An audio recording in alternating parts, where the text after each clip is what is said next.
Puji syukur alhamdulillah kita panjatkan kehadirat Allah Subhanahu wa taala atas perkenanannya pada pagi hari ini kita bisa bertemu untuk menghadiri kegiatan aksi nyata 2.4 dalam rangka implementasi budaya positif di sekolah dari kami CGP Angkatan 7 Ibu Alfiana Suada dan saya Amalia Permatasari.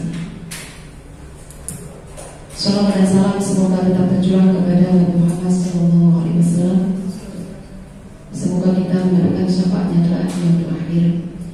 Bapak Ibu yang kami hormati, dengan memohon ridha Allah Subhanahu wa taala agar kegiatan hari ini berjalan dengan lancar, marilah kita buka dengan mengucapkan basmalah bersama-sama. Bismillahirrahmanirrahim. Selanjutnya sambutan oleh Bapak Kepala Sekolah kepada yang kami hormati Bapak Edi Purwanto SPDMM di silakan.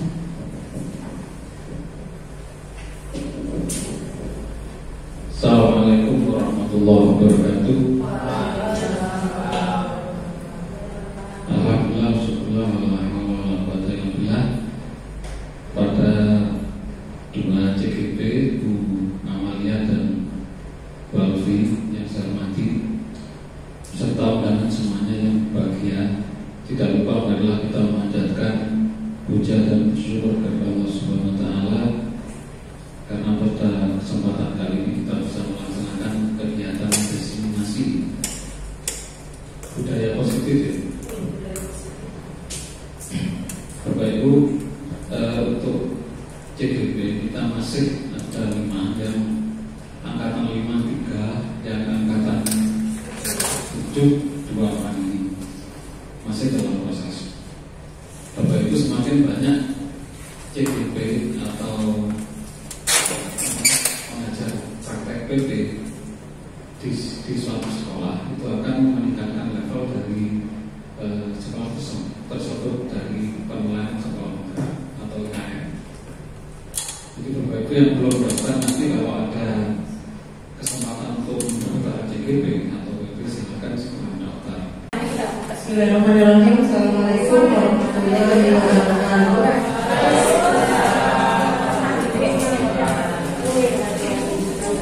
Mohon izin ya Bapak Ibu, seperti yang disampaikan Bu Emil tadi kita sharing gitu ya. Seperti yang saya share kemarin, pollingnya sebenarnya Bapak Ibu sudah banyak yang sudah mengetahui tentang budaya positif. Jadi di sini kami sharing saja, mungkin ada pemahaman yang berbeda bisa nanti disampaikan di sini.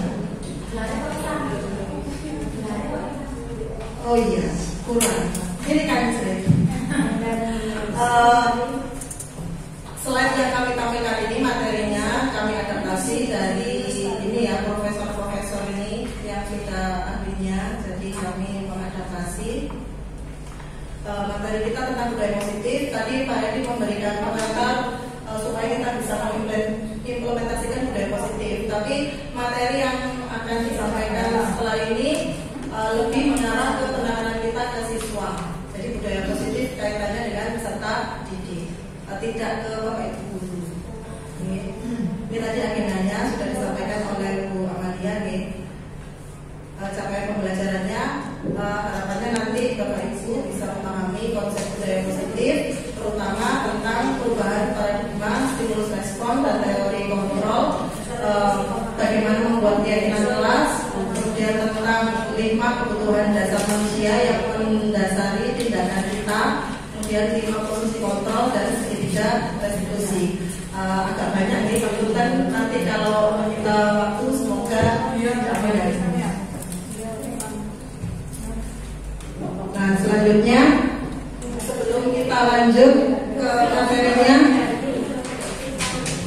Bapak Ibu apa setuju dengan pernyataan di depan ini? Apakah hukuman dapat mendisiplinkan anak?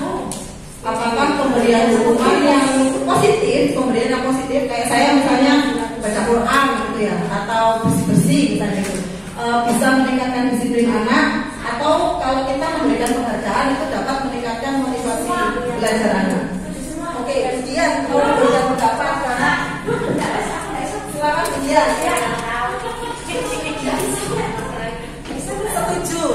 gimana Bu Dian? Boleh menanggapi yang mana? Yang poin pertama, poin kedua, poin ketiga, silakan. Saya ada menanggapi yang poin kedua ya, pemberian hukuman dengan hal positif seperti membaca atau membersihkan hal itu. Saya setuju karena selama ini anak-anak pun diberikan hukuman.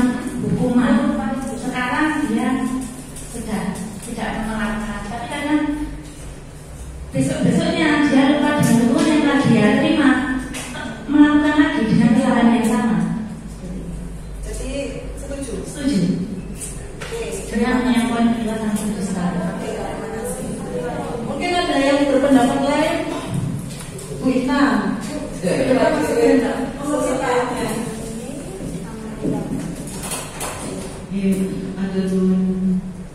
Bu, ya, untuk hukuman nomor 1, 2, 3 itu pada dasarnya saya setuju semuanya karena kita sesuaikan dengan karakter anak.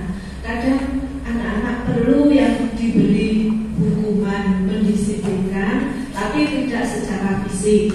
Ya. Kemudian yang kedua yaitu memberikan hukuman dengan hal-hal yang positif juga bagus. Dan yang ketiga memberikan dalam bentuk motivasi belajar ke anak biar ada peningkatan. Jadi saya setuju ketiganya, tapi harus diterapkan pada anak-anak tidak secara keseluruhan, tapi sesuai dengan karakter masing-masing. Jadi ada special condition ya kita ya. Kita. Mungkin ada Bapak Ibu lagi yang berpendapat. Bu Yulita ya seperti itu. Bu Yulita. Lagi Sunnah Rasul tidak.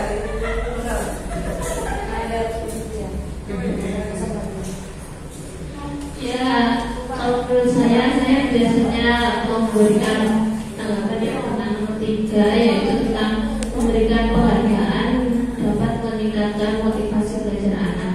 Biasanya saya masih melakukan, tetapi tidak setiap materi, mungkin di awal untuk asesmen awal. Nah, biasanya saya memberikan penilaiannya itu bintang seperti itu. Nah, jadi di awal setiap materi saya memberikan reward atau penghargaan kepada anak-anak yang dapat menjawab asesmen awal dengan baik. Saya berikan bintang untuk anak-anak. Jadi biasanya kalau awal pembelajaran kita asesmen awal, jadi anak-anak siap dan mereka termotivasi untuk menjawab asesmen awal itu dengan baik seperti itu. Jadi setuju ya Bu Yulita ya. Terima kasih. Dari pendapat tiga bapak dan ibu guru dan hebat barusan, ternyata kebanyakan setuju ya terkait hukuman dan penghargaan atau tadi hadiah ya untuk diberikan ke anak, dan itu bisa berdampak terhadap disiplin anak. Tolong dilanjut. Nah, setelah menjawab pertanyaan tematik itu tadi kaitannya dengan materi berikutnya itu disiplin positif. Ini Bapak Ibu yang mungkin kita sekarang berada di fase ini, kita berada dalam ilusi kontrol. Jadi kita seakan-akan bisa mengontrol orang lain. Apakah Bapak Ibu merasakan yang seperti ini? Kalau kita boleh mengontrol murid, merasa benar kalau kita itu boleh mengontrol murid misalnya. Kemudian bahwa kritik ya yang kita berikan ke orang, oh kamu loh nggak boleh ini, itu bisa membuat karakternya jadi kuat. Kita seakan-akan ada di ilusi itu.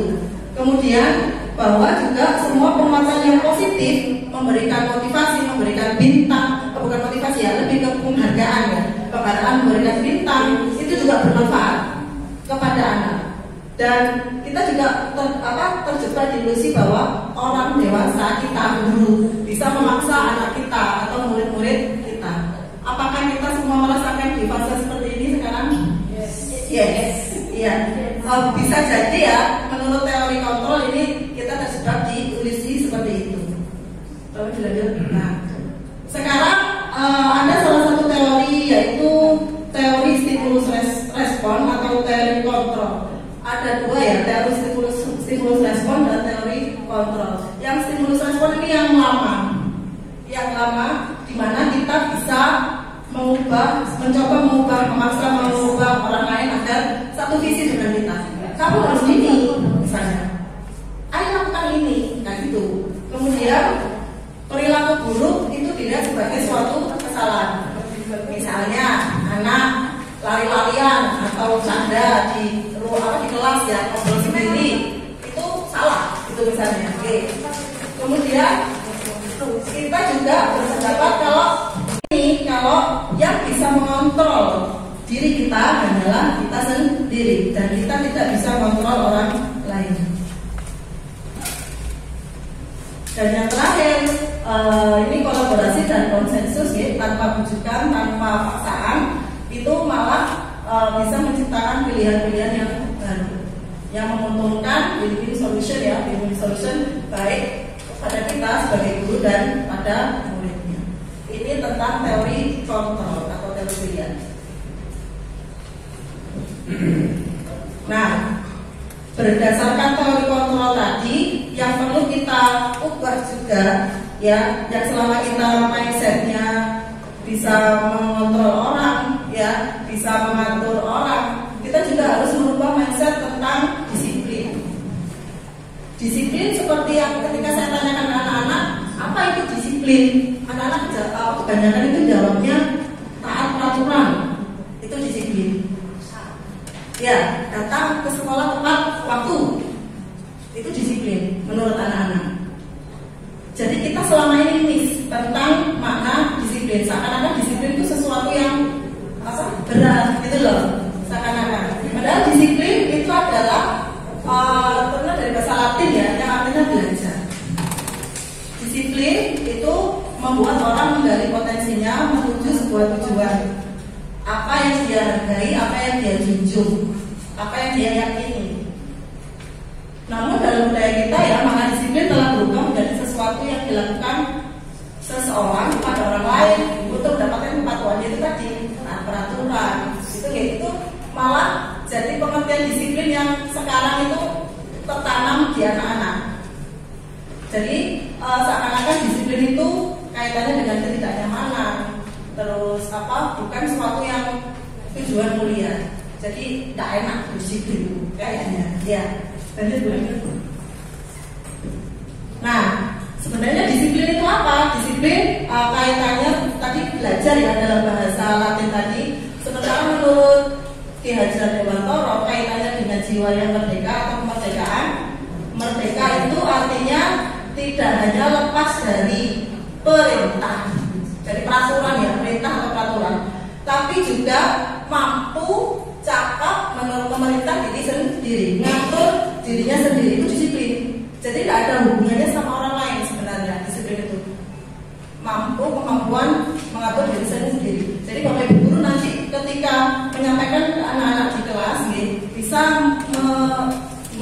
mengeset ulang apa itu disiplin, yaitu bukan mentaati peraturan, tapi kemampuanmu mengatur dirinya sendiri sebagai pribadi atau jiwa yang merdeka. Nah, ini juga masih pendapatnya Ki Hajar Dewantoro karena memang kurikulum yang baru mengacu pada pemikiran beliau. Bapak kita, Bapak KHD menyatakan bahwa di mana ada kemerdekaan, disitulah harus ada disiplin yang kuat. Sungguh disiplin itu bersifat self-disiplin, yaitu kita sendiri yang mewajibkan kita sekeras-kerasnya membentuk kalau ada tujuan kita ya kita harus mampu mencapai tujuan itu karena kemampuan kita sendiri. Tapi jika kita tidak cakap melakukan self-disiplin, maka wajiblah penguasa lain mendisiplinkan kita. Dan peraturan itu harus ada dalam suasana yang merdeka. Nah di sini, kalau misalnya Bapak Ibu sudah menanamkan disiplin ke anak-anak, disiplin itu loh kemampuan mengatur dirinya sendiri, awakmu dhewe harus bangun pagi biar tidak telat ke sekolah. Gimana disiplinmu?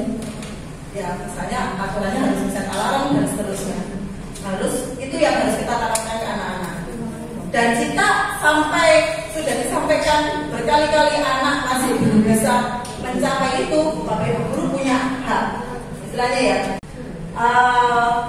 Melanjutkan ke materi berikutnya yang kedua, yaitu tentang nilai kebajikan universal dan tentang keyakinan keras.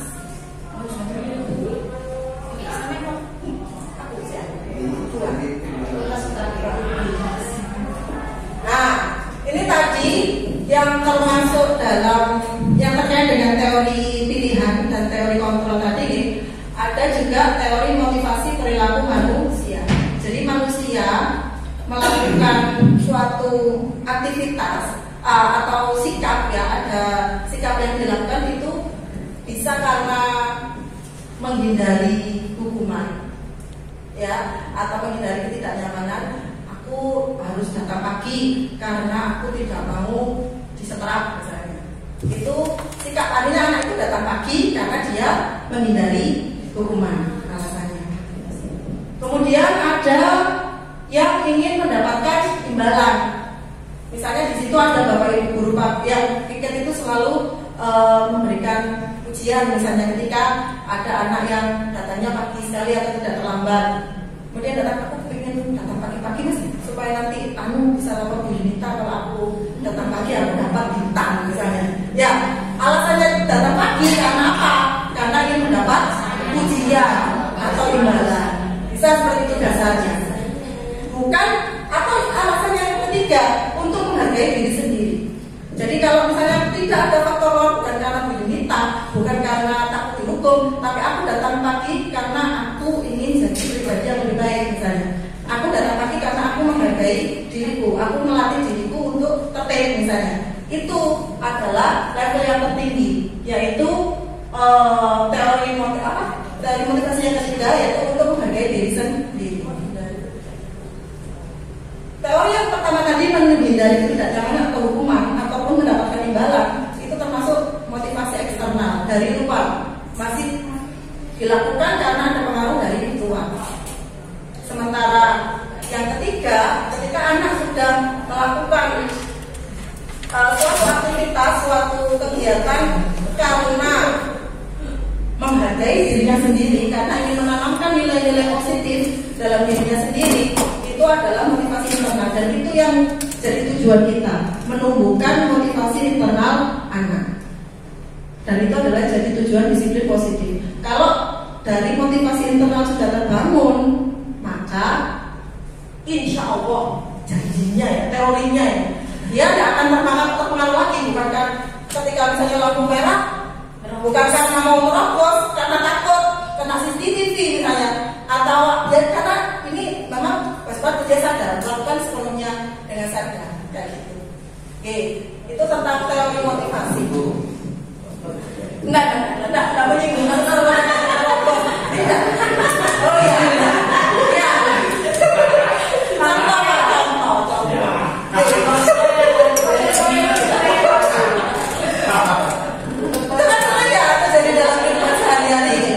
Contoh. Termasuk dalam aktivitas kerja kita sehari-hari. Nah, jadi Bapak Ibu, dari ketiga teori motivasi tadi yang terdiri atas motivasi eksternal dan internal, tujuan kita kan tadi ingin membangun yang motivasi internal. Okay? Jadi kita harus menanamkan ke anak-anak itu, ke kita sendiri juga, bahwa nilai-nilai apa yang mau kita capai, nilai-nilai apa yang kita pahami, kita yakini itu bagus buat kita. Nah, di sini dicontohkan ada beberapa nilai kebajikan universal. Nilai kebajikan universal ini adalah nilai-nilai positif yang seluruh dunia itu juga mengakui. Bukan hanya pendapat satu daerah saja, tidak. Ya, di sini dicontohkan nilai kebajikan yang tercantum dalam profil pelajar Pancasila. Ada beriman, mandiri, bernalar kritis, berkebinekaan global, gotong royong, dan kebahagiaan. Bapak Ibu setuju tidak dari 6 nilai profil pelajar Pancasila ini, kalau diterapkan, diyakini dan dilakukan bersama-sama, dampaknya jadi baik ke anak, jadi baik ke kita, ke masa depan kita? Percaya kan? Percaya kan? Kalau kita jadi benar-benar manusia yang kemudian berkebinekaan global, berarti toleransinya tinggi gitu ya. Apa akan membangun masyarakat yang bagus di masa depan? Percaya nggak? Percaya. Ya, karena itulah disebut dengan nilai-nilai kebajikan universal. Nah, itu tadi yang ada di profil pelajar Pancasila. Ada juga ini contoh yang lain dari Indonesian Heritage Foundation. Misalnya, ya cinta Tuhan, sama kan dengan yang beriman tadi ya, bahasanya saja yang beda. Kemandirian dan tanggung jawab, tadi ada mandiri.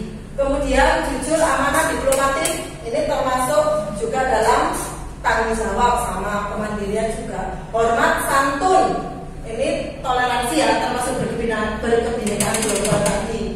Sama sebenarnya. Dan Bapak Ibu percaya dari 9 pilar karakter Indonesian Heritage Foundation ini, kalau dilakukan bisa membentuk dunia yang lebih baik nanti? Percaya nggak kalau semua orang cinta Tuhan, semua orang dermawan, semua orang toleransi, bisa jadi dunia yang lebih baik? Ya. Itu adalah nilai kebajikan universal. Tidak hanya dipercaya di satu daerah, tapi di seluruh dunia.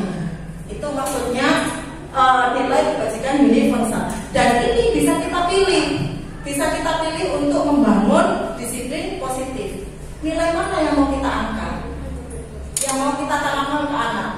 Kalau karena sekarang kita ini di kurikulum merdeka, ya minimal 6 nilai itu tadi di profil pelajar Pancasila. Itu tentang nilai kebajikan universal. Itu ada lagi contoh banyak ya dari The Virtues Project, banyak sekali contoh-contoh nilai kebajikan universal. Tolong dilanjut Bu Emil. Nah, apa kaitannya kebajikan universal tadi dengan budaya positif, dengan disiplin positif? Nah, ini diberikan contoh. Ketika kita memiliki peraturan harus menggunakan helm jika mengendarai kendaraan roda 2. Mengapa kita harus taat peraturan? Ketika ada peraturan itu apakah semua mentaati? Tidak. Banyak sekali di jalanan yang masih tidak menggunakan helm. Mengapa kita punya peraturan 3M? Pakai masker, cuci tangan, jaga jarak. Ketika ini awal-awal COVID dulu, apakah semua langsung taat patuh? Padahal sudah diatur, sudah ditetapkan dalam bentuk peraturan. Mengapa kita harus punya pelatihan? Harus punya peraturan datang tepat waktu saat pelatihan? Kenapa harus diatur-atur? Apakah masih ada yang terlambat sudah dibuat peraturan? Masih ada yang terlambat. Kenapa? Kok masih ada yang terlambat? Kenapa kira-kira? Karena mungkin ada yang bisa menjawab.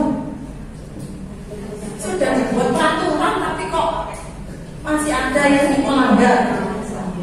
Ya Bu Fana?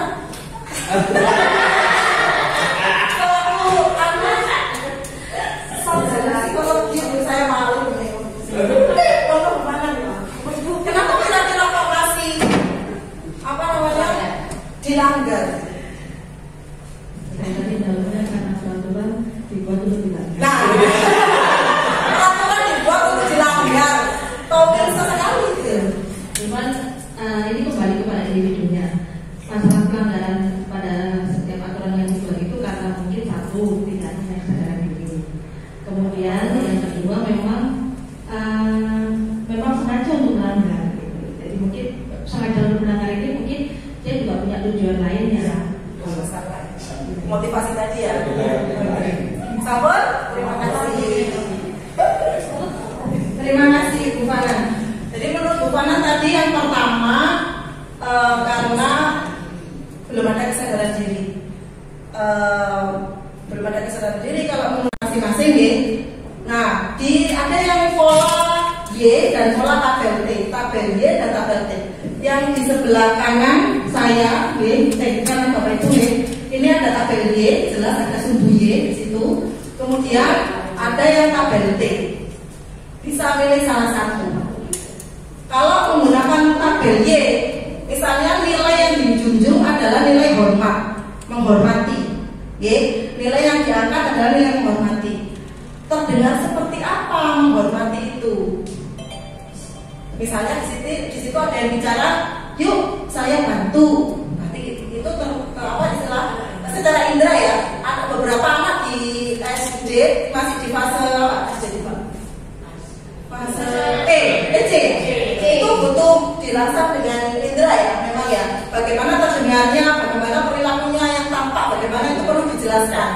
Jadi ketika orang bersikap hormat, terdengar seperti apa? Terima kasih, minta tolong, kata-kata seperti itu yang perlu dibiasakan.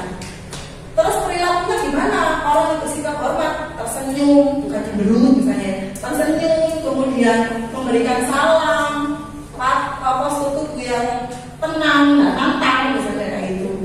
Dan apa yang terlihat? Terlihat sikap hormat itu terlihat dengan mendengarkan sesama dan seterusnya. Itu yang pembuatan keyakinan kelas dengan tabel Y. Oh, apa ya Pak? Iya, di kamera. Loh, nggak apa-apa.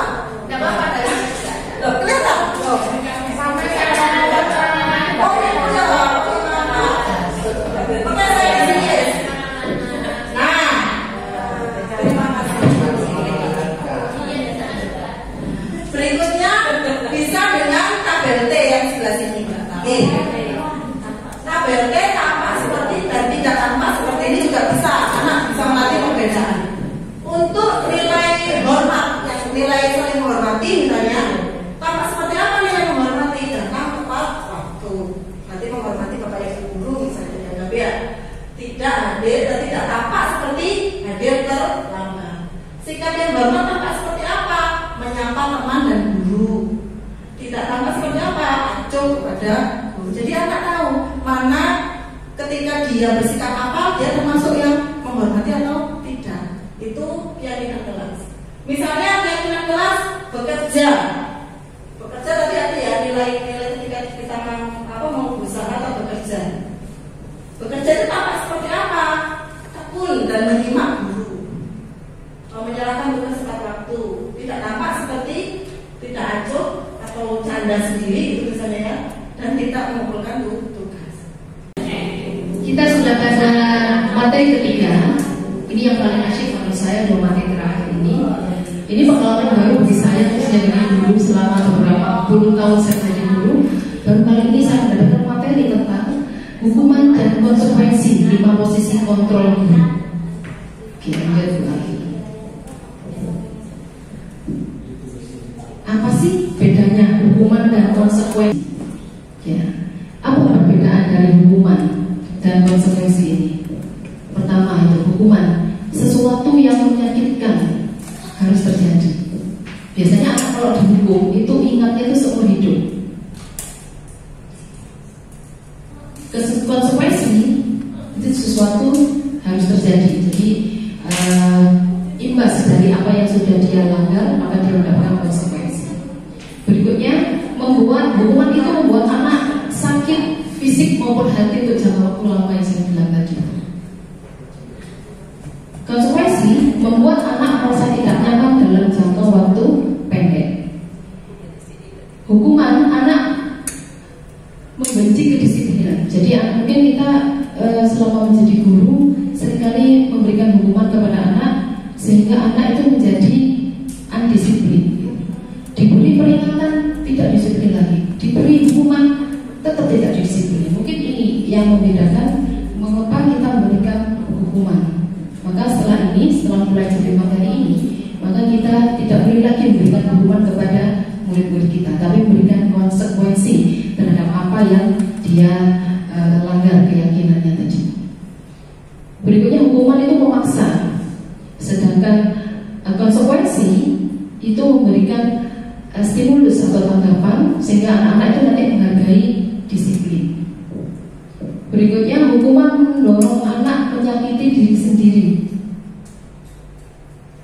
Pernah mendapatkan pengalaman seperti ini?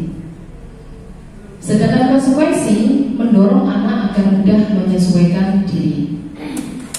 Selanjutnya hukuman konsep diri yang buruk, sedangkan konsekuensi itu adalah konsep diri yang baik. Jadi ini adalah lanjutan dari keyakinan kelas yang sudah kita buat bersama murid-murid di kelas, sehingga mereka akan mendapatkan konsekuensi apa yang akan saya dapatkan ketika saya melanggar keyakinan kelas.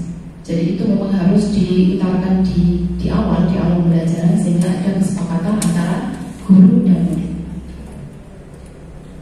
Dari hukuman, anak belajar untuk menyembunyikan kesalahan. Sedangkan konsekuensi, anak belajar untuk mematuhi peraturan. Ini yang goal utama yang kita inginkan. Berikutnya dari hukuman, anak merasa marah, gitu ya, ada rasa bersalah, dipermalukan, dan merasa tidak dihargai. Selanjutnya dengan konsekuensi, anak mungkin kehilangan hak, dibuat tidak nyaman, diasingkan untuk sementara. Jadi ini adalah sebab akibat dari apa yang dilakukan anak, sehingga mendapatkan konsekuensi dari hal yang dia lakukan. Oke, selanjutnya. Oke, ini ada contoh tindakan guru yang kita laksanakan mungkin sehari-hari. Pertama, mungkin bisa dijawab ini termasuk hukuman atau konsekuensi, gitu ya. Mencatat 100 kali di dalam di buku dengan kalimat "Saya tidak akan terlambat lagi karena terlambat ke sekolah." Ini merupakan hukuman atau konsekuensi. Monggo Pak Amir, Kak Amir silakan. Ini yang pertama, mencatat 100 kali di dalam buku dengan kalimat "Saya tidak akan terlambat lagi." Itu termasuk hukuman atau konsekuensi, Pak Dana? Terima kasih. Saya akan menanggapi yang poin pertama. Mencatat 100 kali di dalam buku, kalimatnya "Saya tidak akan terlambat lagi." Kalau menurut saya hukuman. Masalahnya hukuman. Mungkin yang lain ada yang konsekuensi. Oke. Nomor 2, lari mengelilingi lapangan basket 2 kali karena terlambat hadir di sekolah. Itu hukuman atau konsekuensi, Bu Aji? Menurut saya yang kedua itu termasuk hukuman. Oke, terima kasih. Selanjutnya yang ketiga, murid diminta untuk push up 15 kali karena tidak menggunakan masker ke sekolah. Monggo Pak Gatot, itu hukuman atau konsekuensi, Pak Gatot? Kalau saya tergantung.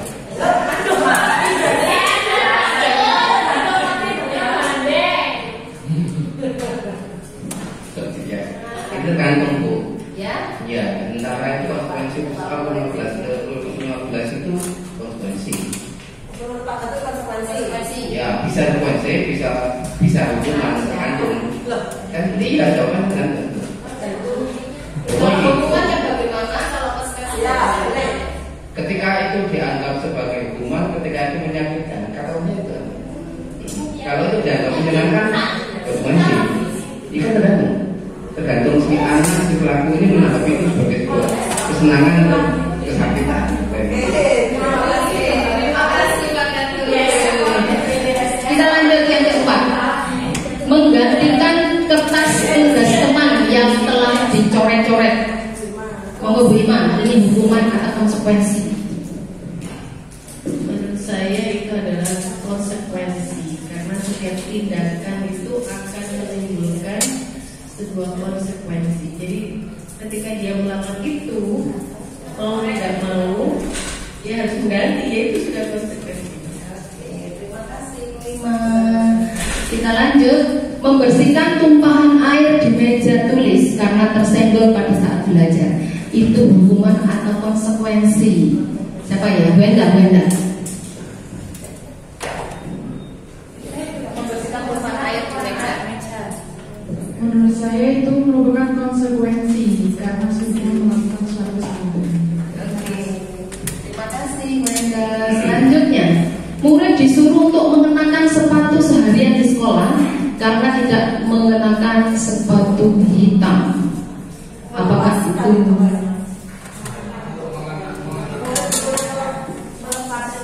itu hukuman atau konsekuensi?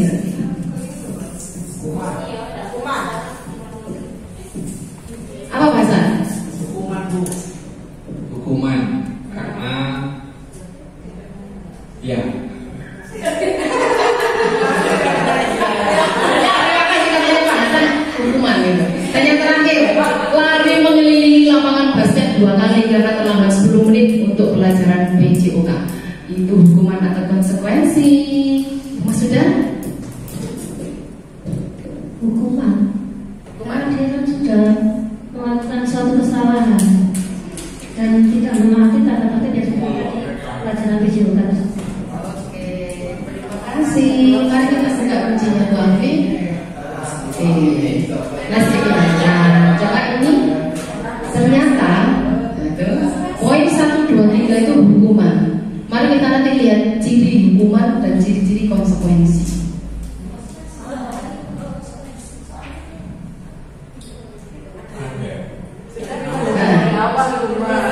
Sesuatu yang hukuman fisik. Ada yang masih bingung, hukuman itu apa? Konsekuensi itu bagaimana? Gitu. Ada beberapa yang sudah benar jawabannya teman-teman tadi. Cuma yang tadi Bu maksudnya jawab konsekuensi tadi ya. Hukuman yang terakhir, lari mengelilingi lapangan basket 2 kali karena terlambat 10 menit untuk pelajaran PJOK. Iya kan. Oke, mari kita lanjut next. Baik Bapak Ibu, sekarang mari kita lihat 5 posisi kontrol guru. Kita berada di posisi yang mana? Yang pertama, penghukum. Guru sebagai penghukum. Yang kedua, guru sebagai pembuat rasa bersalah. Yang ketiga, guru sebagai teman. Yang keempat, guru sebagai pemantau. Dan yang terakhir, guru sebagai manajer.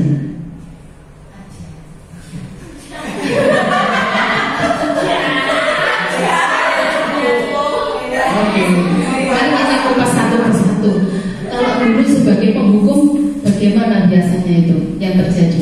Guru menghardik, menunjuk-nunjuk, menyakiti, menyindir.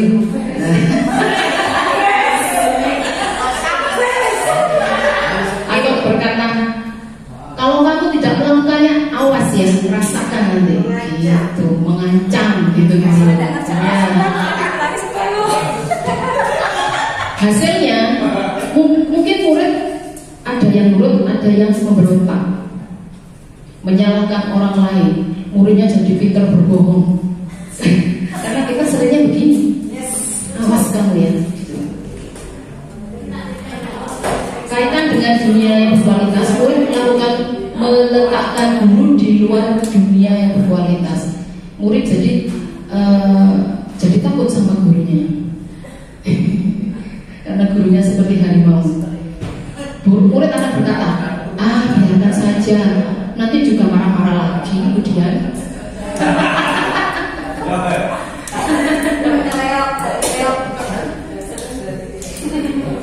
Dampak pada murid, nah ini murid menjadi mengulangi melakukan kesalahan yang sama. Ini kalau guru sebagai penghukum. Selanjutnya, guru sebagai pembuat rasa bersalah. Nah ini jujur, awal-awal saya ini seringnya membuat rasa bersalah. Saya merasa bangga gitu ya kalau murid saya nangis-nangis gitu. Iya Bu, maaf. Nah, itu saya membuat rasa bersalah dia gitu. Guru akan berceramah dan mengatakan, seharusnya kamu seperti ini. Ibu merasa kecewa kamu melakukan ini. Kenapa melakukannya lagi? Kamu seharusnya sudah tahu. Ibu lelah sekali mengatakannya. Ibu stres menghadapi kamu. Itu membuat rasa bersalah. Mungkin muridnya akan ini hasilnya menyembunyikan, menyangkal, juga berbohong. Murid meletakkan guru di dalam dunia yang berkualitas. Kalau tadi di luar, sekarang di dalam dunia yang berkualitas. Selanjutnya murid akan berkata, iya Bu, maafkan saya, dan merasa rendah diri. Dan biasanya guru akan merasa lega ya kalau muridnya sudah minta maaf ya. Sedangkan di posisi ketiga, siapa nih yang berada di posisi membuat alasan-alasan untuk muridnya. Guru akan berkata, ayolah lakukan demi ibu, kamu gak kasihan kan sama Bu Emil, seringkali gak menasihati kamu, kamu ramal lagi, masa kamu tidak mau, ayolah tolonglah. Biasanya begitu guru sebagai teman ya. Dan hasilnya murid akan ketergantungan. Murid juga akan memperlakukan guru sebagai teman. Murid meletakkan guru sebagai orang yang sangat penting di dunia yang berkualitas, ketergantungan tadi. Dan murid akan berkata, saya pikir bapak ibu adalah teman saya, ternyata begitu. Jadi mungkin ini murid tidak ada sopan santunnya pada guru ya.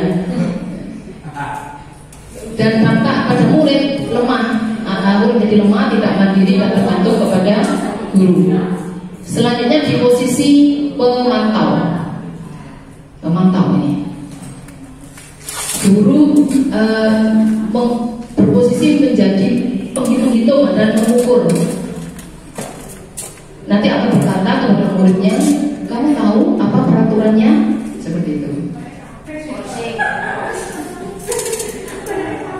Hasilnya menyesuaikan diri bila diawasi. Dan selanjutnya murid meletakkan guru peraturan dan hukum di dunia yang berkualitas. Murid akan berkata, berapa banyak bintang yang saya harus peroleh guru, berapa halaman yang harus saya tulis, gitu. Dampak pada murid menitik beratkan pada sanksi atau hadiah untuk dirinya. Jadi mungkin kita sudah berada pada posisi pemantau, seringkali memberikan imbalan-imbalan kepada murid supaya murid nurut, gitu ya.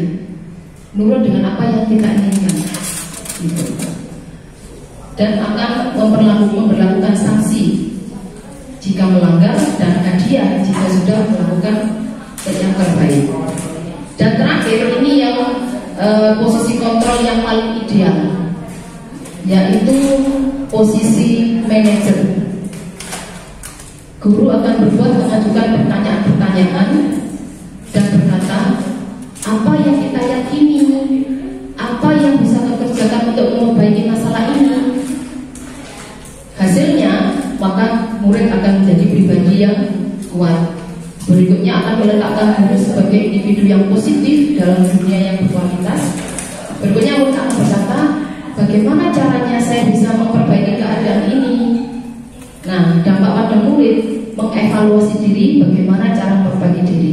Dan ini yang diharapkan kita sebagai posisi manajer, sehingga diharapkan akan timbul kesadaran atau motivasi intrinsik dari diri siswa untuk mengetahui gitu ya, kesalahan apa yang sudah dia perbuat, sehingga kedepannya dia tidak akan melakukan kesalahan lagi. Selanjutnya,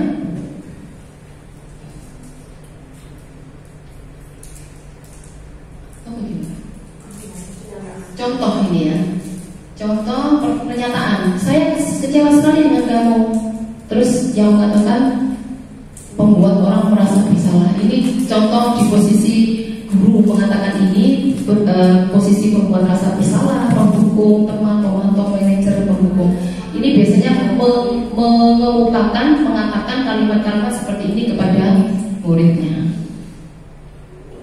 Kalau penghukum, kamu selalu yang paling terakhir. Pernah nggak Bapak Ibu guru mengatakan itu kepada muridnya?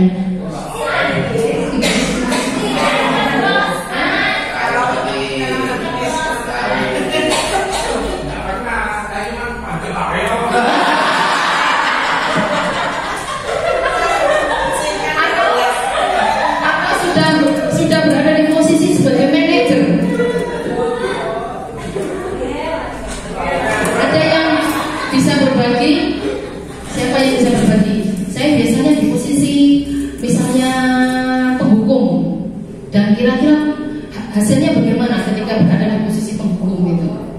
Mungkin ada yang bisa sharing? Pak Hasan kayaknya ini lebih seru kalau Pak Hasan yang sharing ini. Pak Hasan berada di posisi kontrol yang mana Pak Hasan selama ini menjadi guru? Seringnya. Saya sering di posisi penghukum. Ya, tapi tidak teman-teman. Kemarin tahu berarti Pak.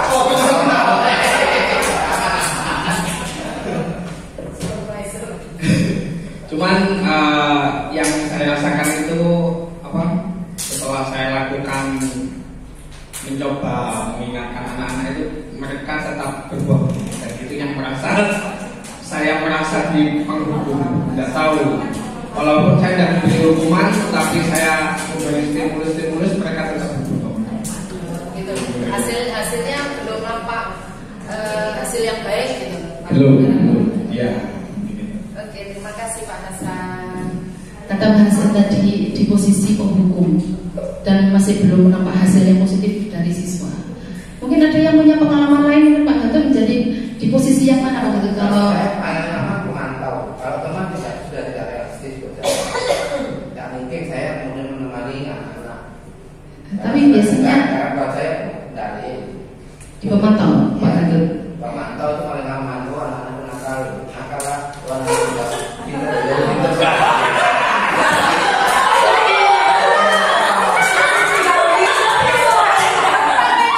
Posisi pemantau itu anak sudah timbul kesadaran Bapak. Anak itu sudah timbul kesadaran bahwa dia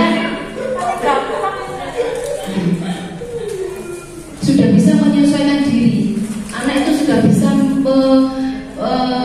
sadar bahwa oh ini peraturan saya harus melakukan ini gitu. Bukan hanya dipantau untuk kamu gitu, bukan.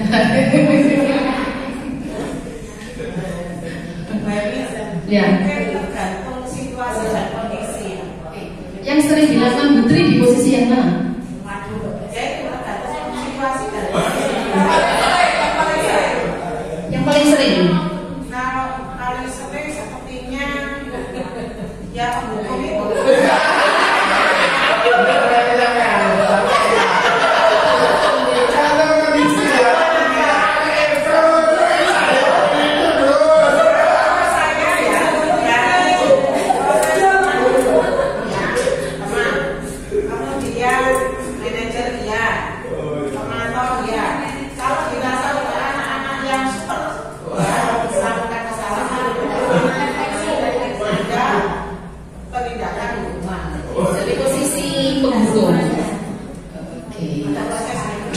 Menurut Putri dia mengkombinasi gitu ya.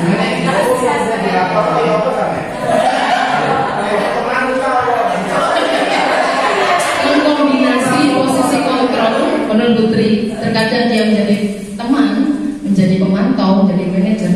Kalau anaknya sudah ini di penghukum. Tapi sebenarnya Bapak Ibu, mengapa kita belajar tentang teori ini? Maka kita nanti diharapkan guru itu menjadi di posisi manajer. Di posisi manajer. Jadi ini saya sedang mempraktekkan ini karena ada tuntutan aksi nyata atau bagaimana. Tapi memang sekarang hasilnya anaknya kan menjadi lebih baik gitu. Mari kita coba lanjut ya. Mari lanjut. Nah ini kita akan mempraktekkan segitiga restitusi. Oke. Apa itu restitusi? Monggo Guru Afi. Bapak Ibu, ada 5 kebutuhan dasar manusia yang memang ingin dipenuhi. Seluruh tindakan manusia memiliki tujuan tertentu ya. Semua yang kita lakukan adalah usaha terbaik kita untuk mendapatkan apa yang kita inginkan. Ketika kita mendapatkan apa yang kita inginkan, sebetulnya saat itu kita sedang memenuhi satu atau lebih dari satu kebutuhan dasar kita, yaitu yang pertama adalah kebutuhan untuk bertahan hidup. Yang kedua, kasih sayang dan rasa diterima, love and belonging. Yang ketiga adalah kebutuhan kebebasan. Yang keempat, kesenangan. Dan yang terakhir adalah penguasaan. Jadi secara teori manusia itu membutuhkan 5 ini untuk memenuhi kebutuhan dasarnya. Ketika seorang melakukan suatu perbuatan yang bertentangan dengan nilai-nilai kebajikan, melanggar keyakinan kelas, melanggar kesepakatan sekolah misalnya, hal itu sebenarnya dikarenakan mereka gagal memenuhi kebutuhan dasar mereka atau berusaha mencapainya dengan cara yang Ibu mungkin pernah seringkali mendapatkan kasus anak yang sering melakukan kesalahan, melanggar peraturan karena background keluarganya tidak baik. Jadi sebenarnya dia lost gitu ya, lost di kebutuhan kasih sayang dan rasa diterima. Jadi kalau ada dari 5 ini ada yang dia tidak mendapatkan, maka secara intuitif dia akan melakukan pelanggaran. Karena memang 5 kebutuhan dasar ini sebenarnya manusia ingin mencapainya, ingin memenuhinya. Oke, lanjut. Ini ada kasus Ibu Ambar, guru wali kelas 2A di SD Pelita Hati, sedang bingung menghadapi ulah salah satu murid di kelasnya yang bernama Doni. Beberapa anak di kelas 2A telah datang padanya dan mengeluhkan Doni yang seringkali meminta bekal makan siang mereka dengan paksa. Jika Anda menghadapi situasi seperti Ibu Ambar, apa yang akan Anda lakukan? Menurut Anda, kira-kira apa alasan Doni melakukan hal itu? Oke, silakan siapa yang mau berpendapat? Jika Bapak Ibu jadi guru, memang guru ya, menghadapi kasus seperti ini, kira-kira apa yang akan Bapak Ibu lakukan? Siapa yang mau memberikan pendapatnya?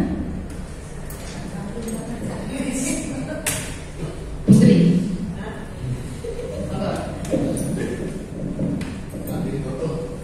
Saya sebetulnya enggak bisa. Namanya itu Doni apa? Oh, mungkin yang saya lakukan ini teorinya ya.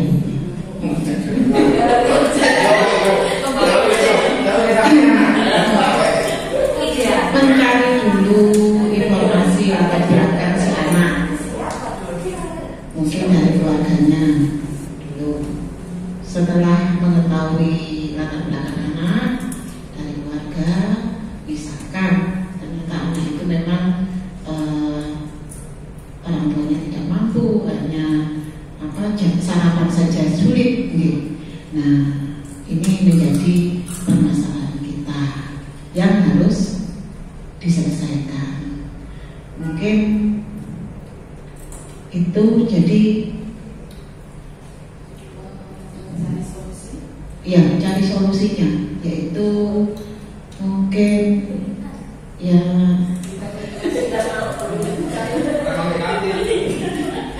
pokoknya yang pertama itu mencari latar belakang si anak dari latar belakang keluarga dulu, itu yang pertama.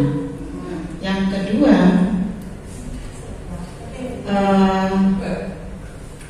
solusinya ya paling tidak memberikan bantuan seperti yang terjadi di kelas 9I ya, Rasul. Itu contohnya saja. Akhirnya apa? Solusinya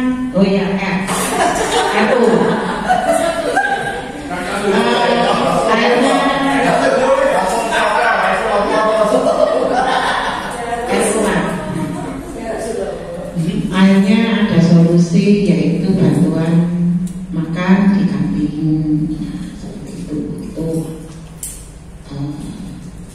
solusinya. Terima kasih. Terima kasih Putri. Beri tepuk tangan dong untuk Ibu. Ya. Oke, terima kasih Putri atas solusi dari permasalahan yang dihadapi Ibu Ambar. Menurut Putri, maka Ibu Ambar harus mencari latar belakang mengapa Doni sampai berbuat mengambil bekal makan siang teman-temannya dengan paksa. Jadi memang ini harus butuh sinergi antara sekolah, orang tua, gitu ya, dan si anak. Gitu. Setelah mencari latar belakang, mungkin sekolah bisa memanggil pihak orang tua untuk dikomunikasikan. Selanjutnya sekolah bisa memberikan solusi. Itu salah satunya mungkin memberikan makan tiap hari jika memang si Doni ini memang benar-benar tidak mampu. Baik, begitu. Selanjutnya kita akan lanjutkan materi restitusi. Apa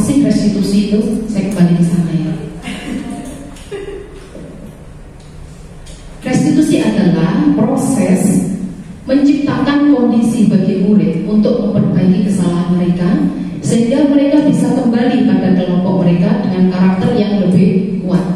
Restitusi juga merupakan proses kolaboratif yang mengajarkan murid untuk mencari solusi dari masalah mereka dan membantu murid berpikir tentang orang seperti apa yang mereka inginkan yang menjadi tujuan mulia dan bagaimana mereka harus memperlakukan orang lain.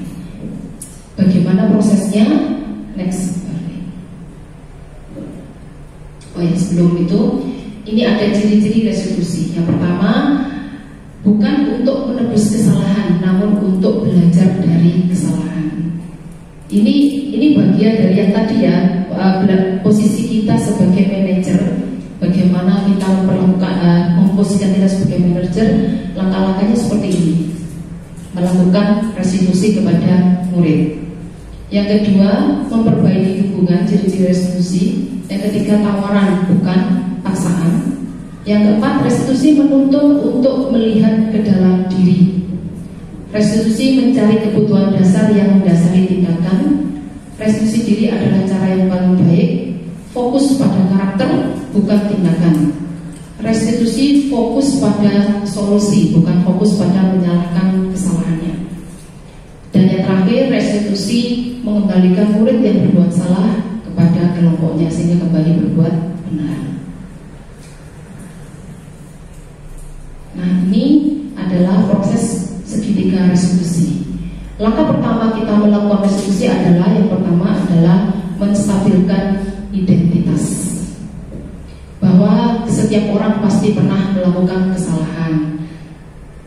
Kita bisa menggunakan kalimat ini. Kamu bukan satu-satunya yang pernah melakukan ini, misalnya. Bible juga sering melakukan kesalahan dulu. Gitu. Ini proses menstabilkan identitas. Langkah berikutnya adalah validasi kebutuhan. Kita bisa menggunakan kalimat, kamu tentu punya alasan mengapa melakukan itu. Berikutnya, adakah cara yang lebih efektif untuk mendapatkan apa yang kamu butuhkan?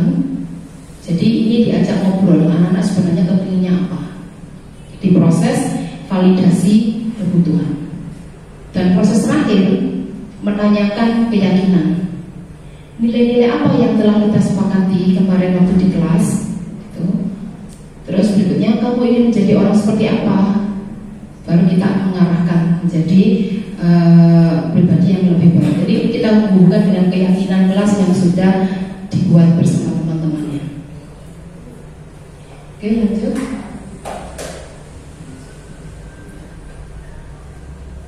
Ini proses menstabilkan identitas. Guru bisa berkata, berbuat salah itu hal yang manusiawi.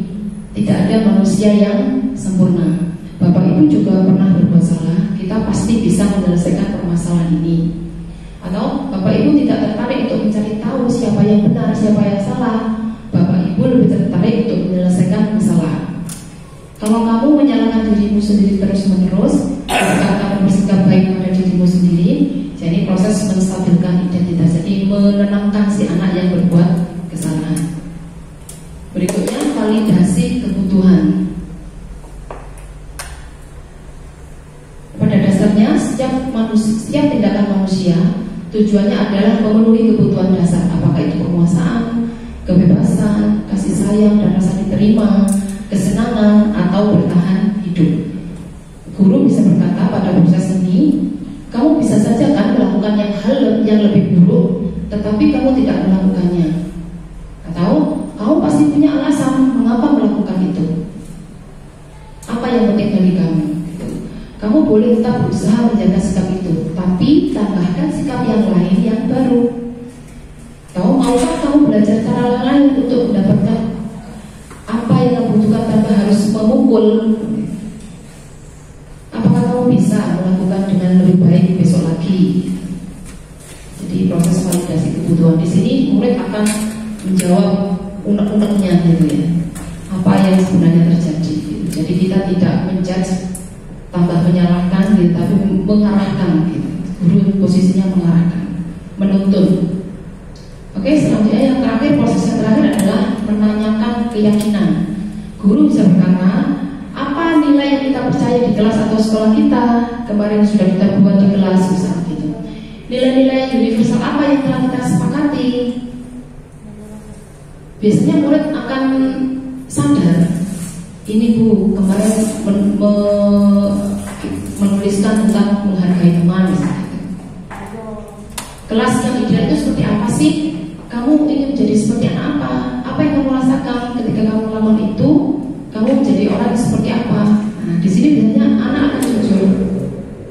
Dari sini diharapkan nanti timbul motivasi intrinsik dalam diri siswa, dalam diri murid, bahwa apa tindakan yang dia lakukan itu salah dan dia ingin memperbaiki. Tentang disiplin positif, nilai-nilai kebajikan universal, tentang 5 posisi kontrol guru dan segitiga restitusi.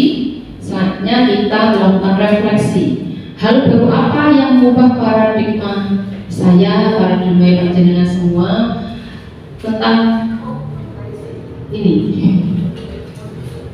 tentang budaya positif.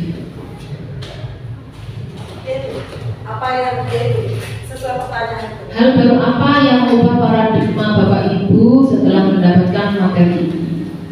Menerapkan segitiga restitusi, tetapi masih saja masih ada sudah ada perubahan sedikit, tapi masih ada pelanggaran dari yang atas itu. Apa yang harus kita lakukan? Terima kasih. Untuk nangkap pemahaman kita. Ada yang sudah siap untuk berdiskusi, ada yang mungkin sudah terbiasa di rumah. Ya kamu kanan, kamu kiri, apa sih mau? Dia tidak tahu. Mungkin jadi mama, gitu loh. Maksudnya kita ajak dua cermin itu dia apa sih bu maksudnya gitu loh. Kalau dari situ kan maksudnya gini. Yang saya tanyakan, apakah harus langsung ke manajer atau mungkin ada beberapa tahapan? Iya, tahapan apa harus jadi teman mungkin, atau sekilas kita menjadi Membuat rasa bersalah. ya, dia merasa mungkin. Terima kasih Bu Yunta. Itu pertanyaan yang waktu saya sekali ketika saya berbanyak materi ini. Jadi ini saya katakan kepada diskusi dengan teman-teman di elaborasi dan fasilitator waktu itu menjawab seperti ini. Jadi ketika kita sudah melakukan diskusi, tetapi si murid kembali melakukan pelanggaran, maka kita ulang lagi alur dari sisi diskusi. Begitu sampai dia berubah menjadi yang lebih baik. Jadi memang makanya alurnya sedikit dari misalkan identitas, validasi kebutuhan, terus menanyakan keyakinan, itu kan terus sedikit. Jadi ketika sudah menanyakan keyakinan dia sudah baik, kemudian dia melakukan lagi ya kita diskusi lagi. Begitu alurnya sampai dia jadi lebih baik. Sampai bosan mulai awal lagi. Kalau kadang kita lihat dulu kadang anak misalnya masalah skripsi ya, kita harus mengenal dulu 5 kebutuhan dasar anak itu yang mau dipenuhi. Misalnya Yon naik kebutuhan anak kesenangan, ya kan terus ya skripsi ya. Kemudian dia melakukan kesalahan lagi, dia kesalahannya belum tentu ini alasannya sama. Jadi kenapa boleh tidak jadi diskusi lagi? Karena bisa jadi alasannya berbeda. Jadi menanyakan keyakinan juga yang berbeda ulang. Jadi kita harus betul bisa mengenali kebutuhan itu. Apakah anak itu seperti kasusnya Doni yang dulu ditanya tadi, Doni ini kenapa mau bukti botol-botolnya itu? Apakah karena dia dan kali berarti kebutuhan survival dia. Nah kalau botol gue yang dia ambilnya banyak. Terus diulang lagi pada jenis botol. Mungkin karena dia botolnya alat api akan cari, misalnya. Jadi kurang apa aja kurang perhatian. Untuk pakai ini untuk pakai api aja. Alasannya berbeda. Meskipun sikapnya sama. Jadi perlu diskusi.